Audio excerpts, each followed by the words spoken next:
Hey guys, what's up? It's Lexi J. I am Lexi J, Drippy Lex, whatever you call me. And I'm back with another video today. It is December 22nd.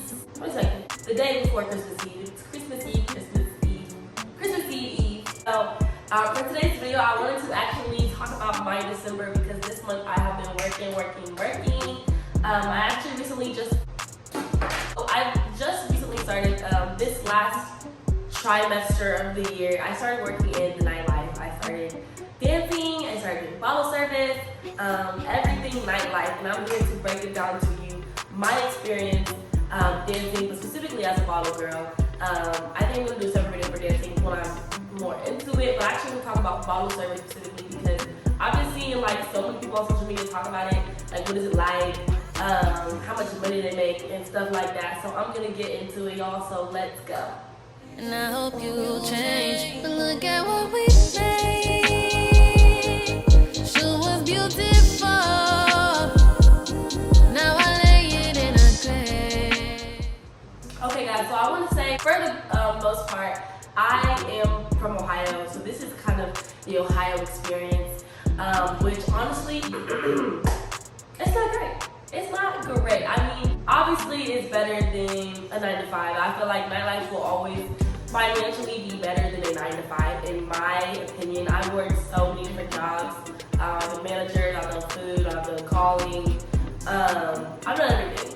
So I would say nightlife is fast money. In all honesty, I do prefer dancing money over bottle servicing money. And let me tell you why. The thing about bottle service is it's really fun to be cute, to go around, you know, with the bottles, you know what I'm saying, having fun, drinking, whatever, because that's really what it is. It's pretty easy money. The only problem is, from my experience in Ohio, is a lot of these clubs really want to be the next Houston, the next Miami. They want to have a nightlife as big as Houston or Miami or any of these like big prestigious Atlanta clubs, whatever. But the problem is, you don't have Atlanta niggas, Miami niggas, Houston niggas, money. He ain't got no money. He ain't got no money. He ain't got no money. He do not have no money. Okay? That's the issue. Because if we're being very serious, the city I'm from has many beautiful women. Getting their bodies done, not getting their bodies done, whatever. So many beautiful women who can excel in nightlife and bottle service. They do that.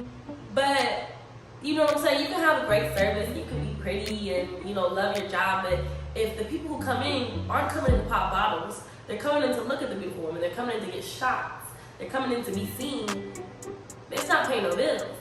And that's really the issue that I have had and that I've dealt with the most is, you know, I don't know how much bartenders make because I don't ask bartenders. I'm not a pocket watcher, I'm not like how much should you make. But I'm gonna make an educated guess and say they make more than me as a bottle girl only because people more than likely, they come in to get shots. Like, people are more likely to come to a bar and get a shot than they are to get a bottle. And that's my club specifically, and that's the Midwest specifically, because the Midwest is not, you know, excelling in nightlife. That's just the facts. Like, that is what it is. And I've gone to many different clubs, mostly to dance, but, you know, everywhere I go, I observe what's going on.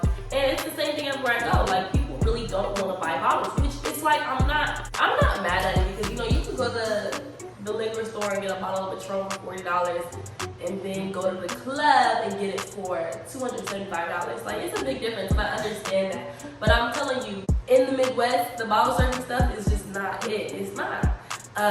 And so recently I actually went to all the way up to Akron, which is about 2 hours from where I stay, and I did bottle service for this, like, it was his birthday or something. Let me tell you, it was a big ass train wreck. It was terrible. Like, I was miserable. I'm still recovering from that. I got sick while I was down there. I was hungover by the time I got back. I don't even know what I was hungover. Like, I was just so annoyed the whole time because let me tell you, the whole thing, the kill of the whole thing is after the fact they tried to blame us, the bottle girls, for the whole thing. Like, even the dude, he barely took responsibility for it. And he was like, once he posted a new poster, because I guess he's doing a whole tour of whatever, he was like, I need new bottle girls. Like, kind of being shady. Man, boo. Tomato. I'm throwing tomatoes. I really didn't take that much offense to it because I do bottle service, I do nightlife, I do customer service, I serve. I know how to give good service, and I know that the lack of good service was not on us. It was on whoever set it up. So let me set the scene for you, okay? So Ari was coming down, Ari Fletcher, the Ari Fletcher, coming to do a club hosting at this club. It was the first, I guess this was the grand opening of the club. So I heard about this event a few weeks prior from a girl from my city. She posted a flyer, and she was like, "Okay, looking for a bottle girl, should I apply?" I texted her like, "Oh, I want to apply," whatever. I applied, I got it. So literally weeks and weeks, a group chat was made, and there were just kind of small things going on. They kind of telling us like slowly like what kind of things they want. They sent us the flyers where, I mean, I'm not gonna say the flyer was bad, but they was acting like this is about to be like the best. They're like, "Oh, we hired a graphic designer for this flyer. It's gonna be bomb." And then when I took the flyer, I'm like, I could have made that, like whatever.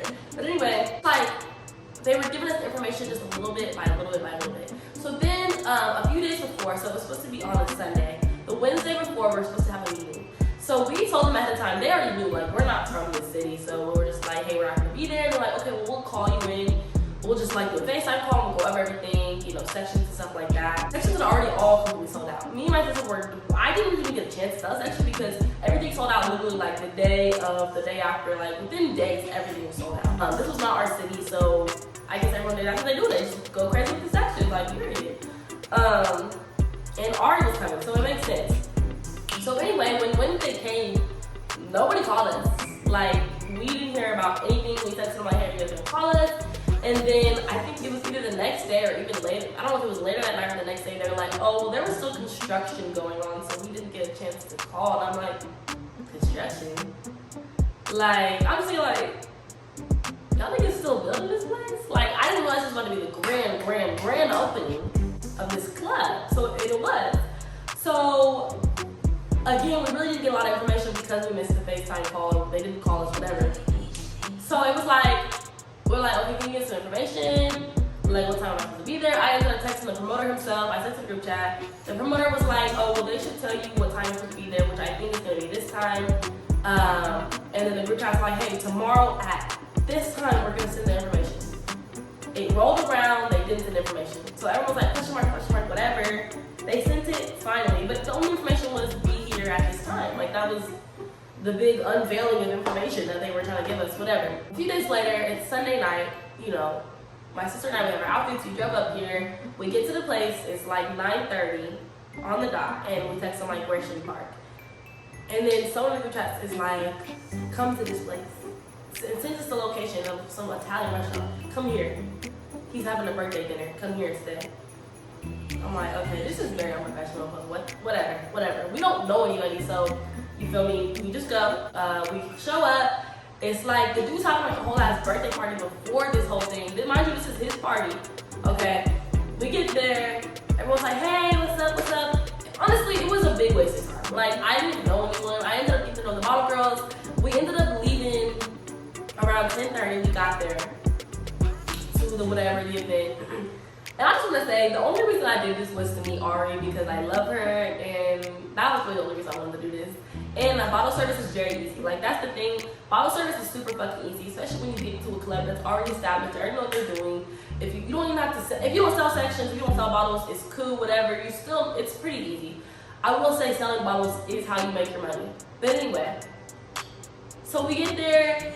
Long story short, we should have gone there at 9:30 and not at like 10:30, 11. That's what should have been happening because we were supposed to have a meeting beforehand to go over what section we're reading, what bottles, where sections were, whose section was whatever. So we got there and no one knew what to do. And I'm not gonna take responsibility for that. I knew what I was told. They texted us like, "Come here instead." We were at the club and they made us go here instead. So that's not my fault. Okay, well, you know what I'm saying? So we get there, there's no bathroom for us to change in. There's no changing room. We're changing in this room that looks like all the construction they were doing was just thrown in this room. Like, it's a cement floor, it's dirty. There's a big mirror that has, like, we had to move shit out the way just to look in the mirror. Like, it was a big mess. So, as the night progresses, things get literally worse and worse and worse. The coordinator, the bar manager, whoever, basically she wants to go to each of our sections, We were assigned a section. Some girls sold some. Me and my sister, we did sections together, and we did the sections that were assigned to us. And they wanted us to go around and ask each section what bottles they ordered. Mind you, it was about 12:30 at this point. The doors opened at like 11. So bottles should have been going out in my opinion, but whatever. At 12:30, they wanted us to go around, ask each section what bottles they got. So we went to that. We asked what bottles they wanted, what juices they wanted. So we come back. We told the bottle manager, I'm like, hey, this is what my section ordered. She goes, no, that's not what they ordered. If you knew what they ordered, why did you just have me waste my time going to each section asking what bottle? Because the sections themselves didn't even know. They're like, I don't know, because that's not their job. Your job is when you book the section, you tell them at that point what bottles they want. You see the prices, you get them, and that's what you pay for. So yeah, it's really unprofessional to ask the day of what bottles did y'all get, because you can't expect them to know. That's our job to know. So then the bottle girls are literally going back and forth with the bottle manager, like, this is what they asked for. I guess the bottle manager, they're perceiving her as to be accusing us of lying. I didn't really take it like that. I just looked at it as this whole thing was an unorganized mess. And yeah, so on top of that, the juices, the bottles, like at my club that I do bottle service at, we have like little see-through jug carton things where you pour the juice, the ice, comes in a bucket, we take it, it's cool. Here, they didn't have that. They had little cans of juice and shit, which is like cool, but when you got a section, there was no section cap. Like, the sections were built that day, they were very raggedy, but they had like 30 people in each section, which is why people paid probably why they just threw 2 bands on a section the day of, because they split it between 30 people. But you feel me? One thing when it's 30 people splitting, 2 jugs of cranberry juice, pineapple juice, when it's a bunch of cans, I can't give y'all 30 cans. They didn't even have 30 cans. So I'm giving them like 3 orange juice, 3 pineapple juice, 3 cans. That's all they could do. That's all they would let me get. And then they're out of cups. People are like, can I get some cups? Can I get some cups? Can I get some cups? I'm stressed the fuck out. My sister has never done this before, so like she's stressed out. I'm trying to explain her what to do. Like, it's a huge mess. I can't get through anywhere because, like I said, they didn't cap off the section. It's like 30, 40 people in these sections. They'll be goddamn stuff in there, throwing ass. Money all over the floor. Like, it was a big ass mess. All the meanwhile, in my head, I'm just like, I just meet Ari. I just want to meet Ari. That's all I came on. I'm gonna run back to the back because I'm like, okay, Ari just got here. Like, so Ari finally walks in. I got bottles.